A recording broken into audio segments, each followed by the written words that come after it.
And spawning in the bottom right-hand corner of Oceanborn, we have the green Protoss player representing CSO Esports. It is F2Click. And spawning in the top left-hand corner, we have the Polish Protoss player, the pink Protoss, representing the Planet Heroes. It is ArT. Who is not like the other ArTs. Let's go. Let us go again. GG, well played. ArT to take the initial match, initial series, and now we're jumping into a very different kind of PvP. Now, in my experience casting F2Click has been hyper cheesy and hyper aggressive. I don't think I've seen F2Click macro before, but we'll see. We'll see if he does change his approach going up against ArT. ArT is coming in as the heavy favorite. I just can't wait to get into ArT versus ArT. It's been a while. Oh no. We'll see if they face off in the bracket at some point. The stars may align. They may align. A lot has to go right for them, though, for them to face. Oh boy.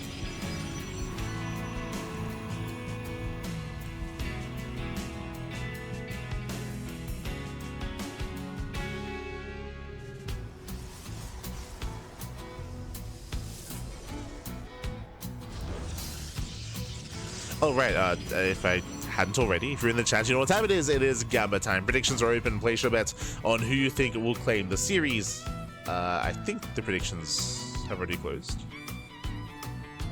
so I may have just put it in my mind.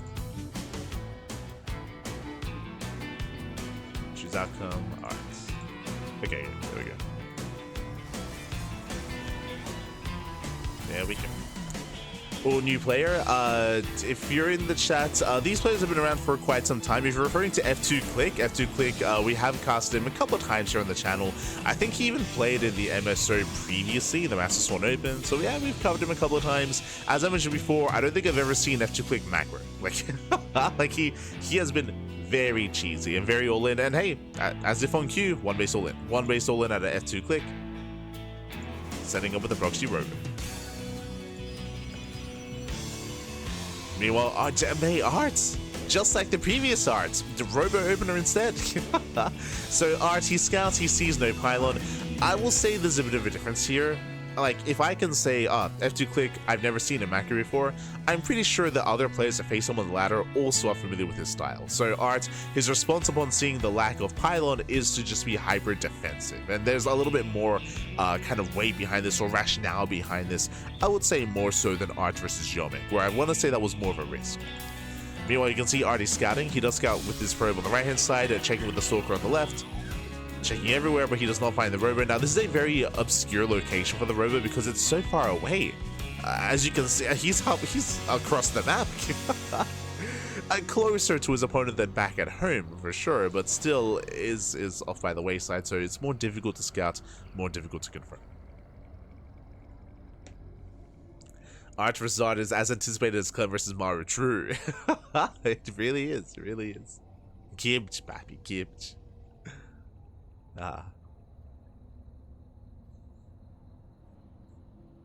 It's gonna be awful. Yo, if I have trouble casting Beyond versus Bunny, mate, ArT versus ArT is gonna be a nightmare. No. The Biani. Oh, the Biani. As the Robo is complete, the Immortal does pop out, and we are going for the all-in. We have the Immortal, we have the Prism. Likewise, ArT getting ready behind this. Running back to the natural. 2Click making his way in. ArT is ready in the main. Nice positioning. Shield barrier's not done. Force fields, they locked down one of the Stalkers, but I'll pick up here out of F2Click. Preserving his Stalkers. Buying time. More shield barriers on the way. Remember, F2Click can always try to rotate into the main. Speaking of, yeah, he's going for it. Sentry is loaded. He's going for the main base. But the army does respond in time. Whew. Yeah, it does respond. Force field. Oh, misplaced. Yeah, misplaced force field, or is it? Senchi moves down, the Immortal barely within range. Yeah, the Immortal going ham. Tsar moves down. Once again, nice force field. Zones away the main army. Pulling the ground against a Stalker. F2Click, can he pop off? Yeah, boys are being pulled. The Immortal, nice juggling, saves the Immortal. And we have another force field again. ArT just cannot really engage. F2Click is giving him what he wants though. Fighting up the ramp. He's going for the Stalker, now going for the Immortal. And barely will not get it. Oof. Yeah, the Immortal survives. I can't say the same for F2Click. He'll lose his own. Trades 1 for 1. And I was going, no, please go for the Prism. Prism goes down, and F2Click will lose everything. GG gets called. The army crumbles. The all-in fails, and ArT takes game number 1. Whew. GG. Hi. GG, well played with that. ArT will take a lead in the series again. A very intense game won by F2Click. But as I mentioned before, F2Click has a reputation, right? He has a reputation of being hyper aggressive and hyper all-in. ArT played it safe. And even though there were some nice moments for F2Click, I would say that he didn't really take full advantage. He was force-fielding the ramp, which ideally zones away the army and takes away a bunch of DPS from your opponent. Despite doing so though, he still fought within range of the army. Like, he still fought within range of the ramp, so despite ArT being pinned back, like his Immortals, they were still adding to the fight, they were still adding extra DPS, still adding more prowess here for ArT, and F2Click had just a bit of a harder time breaking the natural and really being as efficient as possible. GG. GG, well played, and we'll see what kind of shenanigans we have ready for us as we get into game number 2. Game 1 was a proxy robo. Do we go for another proxy robo? Do we go for a proxy dark shrine? Do we go for a 2-base all-in instead? There are different ways to be all-in, different ways to be aggressive in PvP.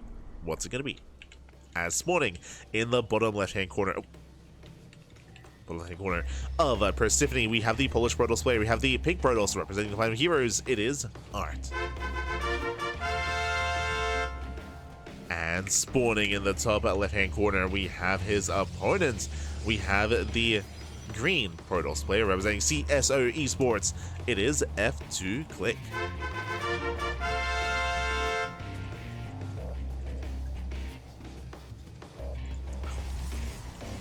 Question becomes, not is he going to proxy? Question becomes, what kind of cheese are we going to get into? What kind of all-in? Let's go. Show us what you got.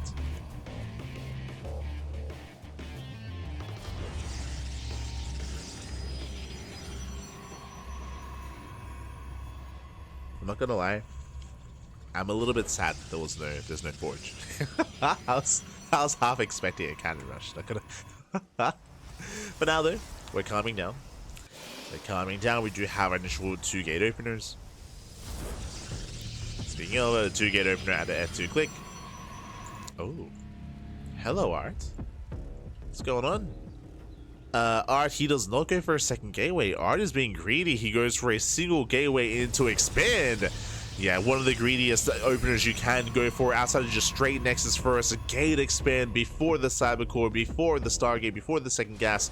Hyper greed here out of ArT. He is asking to be all in. But do you see what I see? F2Click throwing down a proxy in the top right hand corner of the map. So a couple of things are happening here. 1, 0 scouting. F2Click doesn't scout. He doesn't know what's going on. If he did probe scout, and if he reacted to this with a 1-base all-in, with a proxy robo, the same build he went for last game, there's a higher chance of that working. There's a much higher chance of that actually breaking ArT. Unfortunately, F2Click doesn't know how greedy ArT is being, and F2Click is going proxy robo, but speaking of unorthodox locations, what? I assume this is going to be a Stargate or a Twilight Council. It's once again Proxy Robo, and I just mentioned how I do want to see Proxy Robo against this. I do think that's a good way to punish ArT, but only if it's here at like the 4th location. It is so far away. Like reinforcements, Immortals rallying from this position are going to take so long to get across the map. It's going to be a delayed all-in by F2Click.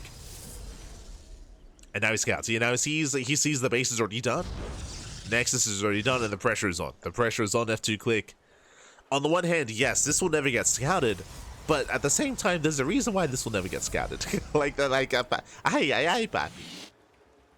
We're trying. No,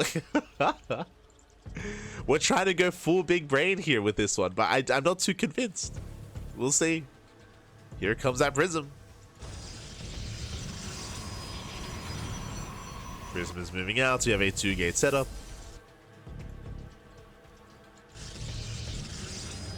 Okay.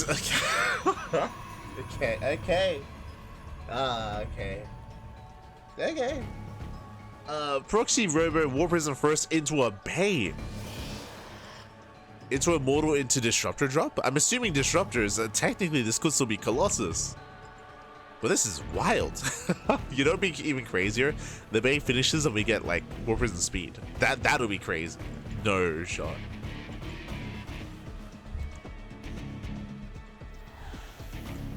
That's Prism is moving in. Oh. Pokes in, but the Prism takes so many hits, so much damage. Yeah, ArT does deflect, getting his own defensive Robo, by the way. He's got his 3-8 set up into a Robo, Shield Battery the main base, Shield Battery the natural as well, Sentry's in position. And we're going Proxy Disruptor. Okay. Disruptor and not Colossus. Likewise, not going for War Prism speed. Disruptors have potential. You'd be down in supply and still pop up. As F2Click trying to fight head on. So far, ArT is holding, he's defending. Immortal has arrived. We're gonna see that Disruptor just waddle across the map. Let's go. Yo, he'll get there. I mean, you know what? Credit where credit is due. Speed zones. So you know this isn't as bad as it looks. As long as you rally, you can see here the rally is through the speed zone, intentionally so. Okay. There is some logic here. There is some logic. It's still not ideal, but hey, you can just rush through the speed zones and get across the map a little bit faster. It's still from across the map, but you know what? Like this would have been worse if this was a different map, is what I'm getting at. True.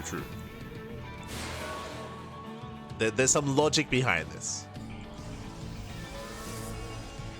As